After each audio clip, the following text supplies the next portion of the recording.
In the chilling annals of crime, one name stands out as a haunting reminder of innocence lost and the darkest depths of human depravity. Meet Amarjeet Sada, a name that sends shivers down the spine of even the most hardened investigators. It's the fact that Amarjeet Sada was not your typical criminal mastermind or hardened killer. No, he was a mere 8 years old when he embarked on a shocking spree of violence that left an entire community paralyzed with fear. Brace yourself as we delve into the disturbing tale of the world's youngest serial killer, Amarjeet Sada, whose innocent face concealed a malevolence beyond comprehension. Welcome back to another true crime video. My name is Mike, and I post true crime videos on my channel. So subscribe to this channel and hit the bell icon so you will never miss any crime video. Today, I'm back with the most complicated case. India broke a world record in 2007 when it had the youngest serial killer. It was never something to be happy about. This case takes us to Begusarai, a town in Bihar, India. It is home to a diverse population and is renowned for its historical sites, traditional arts and crafts, and vibrant festivals. Poverty is a prevalent issue in Begusarai. People struggle here to make ends meet due to limited employment opportunities and low incomes. The lack of access to basic amenities worsens the challenges the poor face here.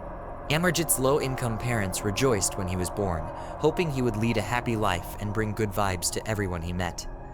Amarjeet, a poor Indian child born in 1998 in Begusarai, was destined for a harrowing fate.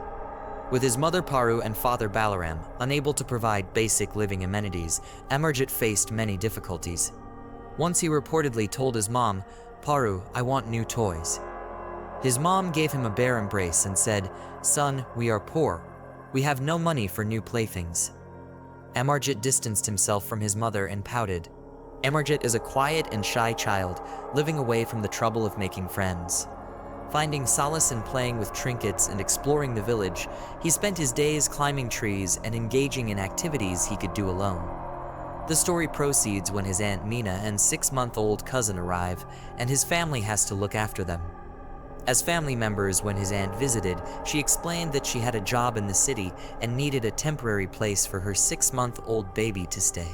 "My husband and I are moving to the city and will be away for a month. Can you please keep my 6-month-old son with you?" Paru informed her sister that she could not provide for extra mouths due to financial hardships. Meena pledged to give her sister a share of her first paycheck to help with the child's expenses. Ultimately, Paru was forced to assume parental responsibility for the child. Amarjeet's interactions with his cousin also sparked a marked shift in his personality. He began to open up more, slowly breaking free from his shell.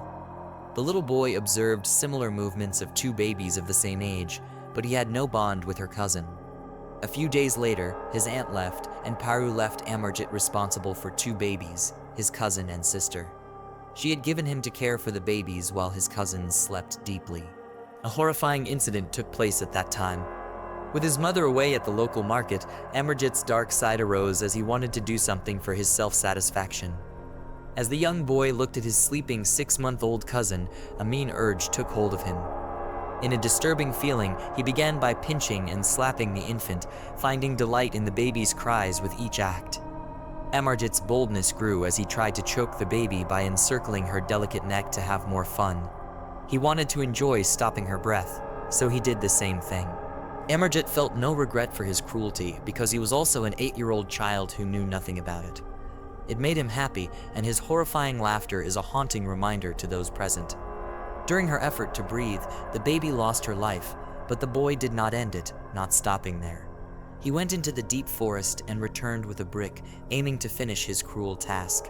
He buried the child beneath a blanket of lush grass and dirt and snuck away. Amarjeet's mother returned from the bazaar and asked him where the baby was. He grinned and escorted her to the paddy field. Here, he had buried the innocent child. Amarjeet's mother was shocked when her son admitted to his cruel act. She had no idea what to do and what to say to the baby's mother. Paru could not fathom how a youngster of 7 could kill a defenseless infant and then act so casually about it. The situation's intensity weighed heavily on her, and she realized the problem could not control. For her, their family had been thrust into big trouble, and the situation had no solution.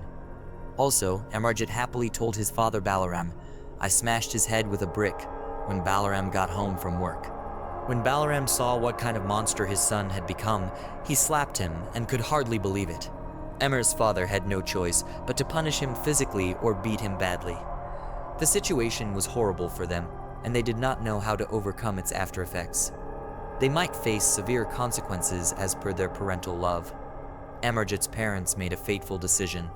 Rather than turning him over to the authorities and seeking justice for the innocent life taken, they chose to shield their son from the consequences of his actions. A month later, Meena returned and was horrified to learn that her child had died. Paru lied and said it was an accident to protect her son. Balaram begged Meena not to file a police report. From his hiding place behind the door, Amarjeet took pleasure in observing the unfolding scenario. In short, they hid the truth from everyone, especially the mother of the infant. Amarjeet escaped, and the matter was resolved without significant issues or police complaints. The mother of the infant accepted it as her destiny. They started their life as it was led before, but who knows, it did not end here. As Amarjeet's family deals with the weight of their actions, it serves as a poignant reminder of the importance of accountability and the ethical responsibilities of parenthood. The path forward for Amarjeet and his family remains uncertain, but the consequences of their choices will forever haunt their conscience. Life went along the same lines, and Amarjeet was in his same coffin of quietness, but his internal instinct compelled him to find a new victim to satisfy himself. On an ordinary winter afternoon, Amarjeet's parents were at home and had a nap due to the cold weather. During this unsuspecting moment of sleep, darkness took hold of their young son. In that strange quietness, Amarjeet's attention shifted toward his innocent 8-month-old sister. A smile crept across his face as he approached her cot. His intentions were obvious. He wanted to quiet his inner feelings with a disturbing resolve.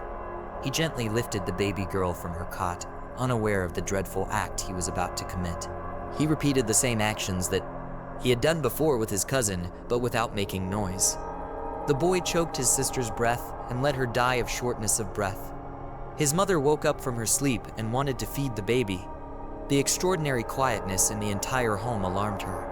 She entered the room to nurture her child, but as she cradled the lifeless body of her precious infant in her arms, the devastating truth became immediately evident. She turned to his son and asked him, "Did you kill your sister too?" To their horror, Amarjeet responded with a chilling smile and a single word, "Yes." It seemed that he had done a great job or enjoyed it very well. Father again repeated the same actions. He burst into anger and slapped the boy. Amarjeet's 3-word response to his parents' thrashing and questioning why he killed her was just like that, accompanied by a devilish grin. The grief-stricken mother's heart shattered as she realized the unimaginable. Her baby daughter had been taken from her too soon due to her son's cruel act.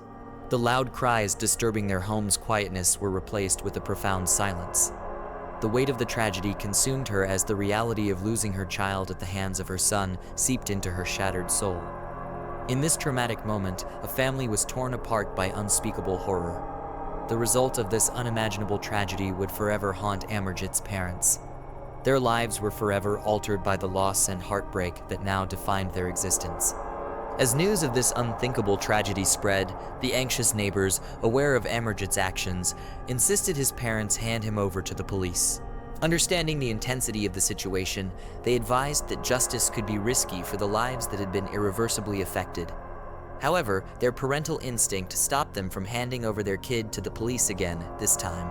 So Amarjeet's parents tragically repeated their earlier mistakes. They saved him from the consequences of his actions, requesting their neighbors to keep the matter hidden from the authorities.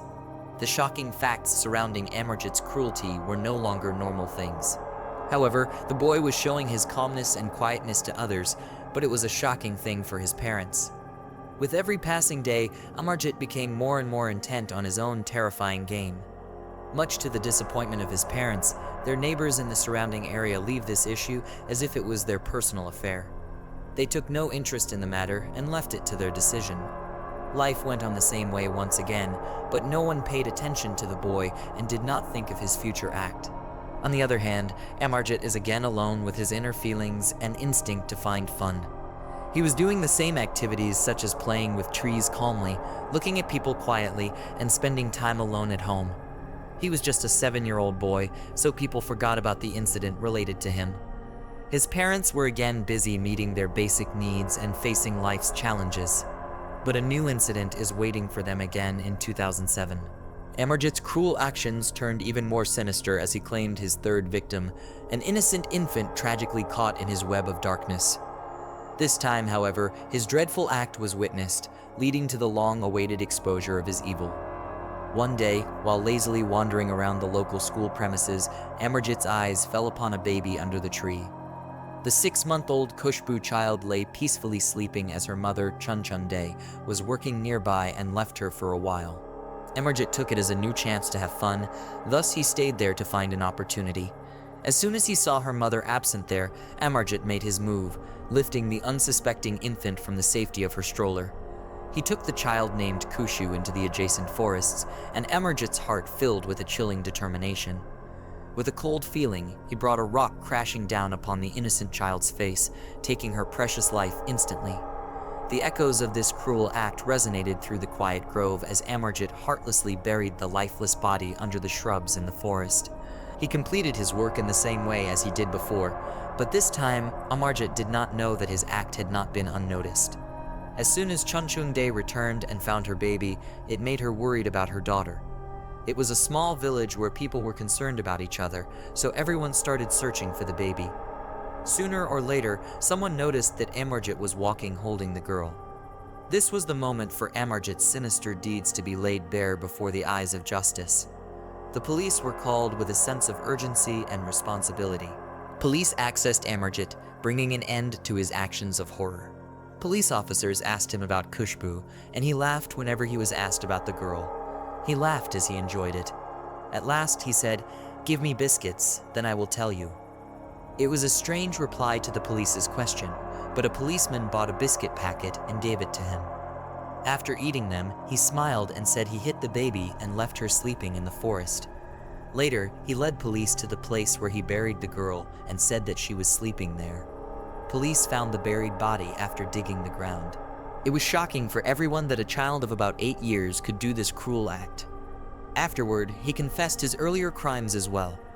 The capture of Amarjeet provided a shine of hope that justice would finally prevail, offering solace to the grieving families whose lives had been forever altered by his terrible acts. However, confession was insufficient to arrest a child since he was a minor, so they looked for more evidence to support their case against him. As per the Indian law, a juvenile cannot be convicted for his crime.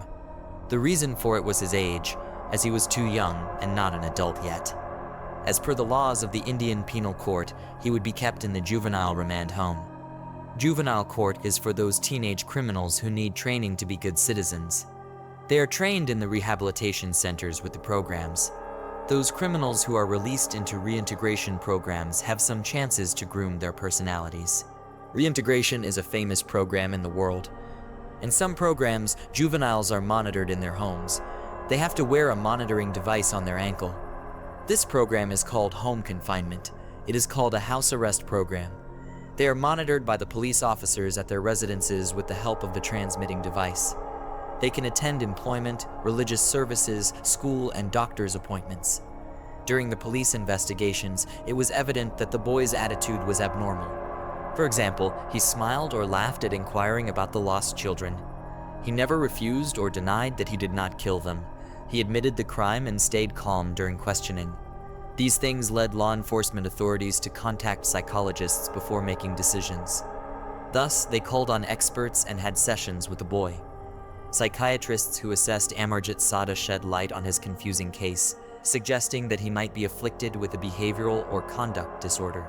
This diagnosis pointed to a condition that blocked his ability to distinguish between right and wrong.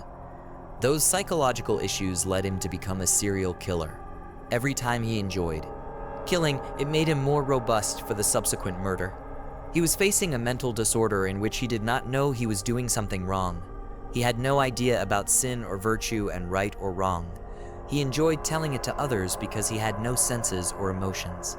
The boy did not even know why his father was punishing and beating him for murdering his cousin and sister. What could happen if he did not arrest? The situation could be worse.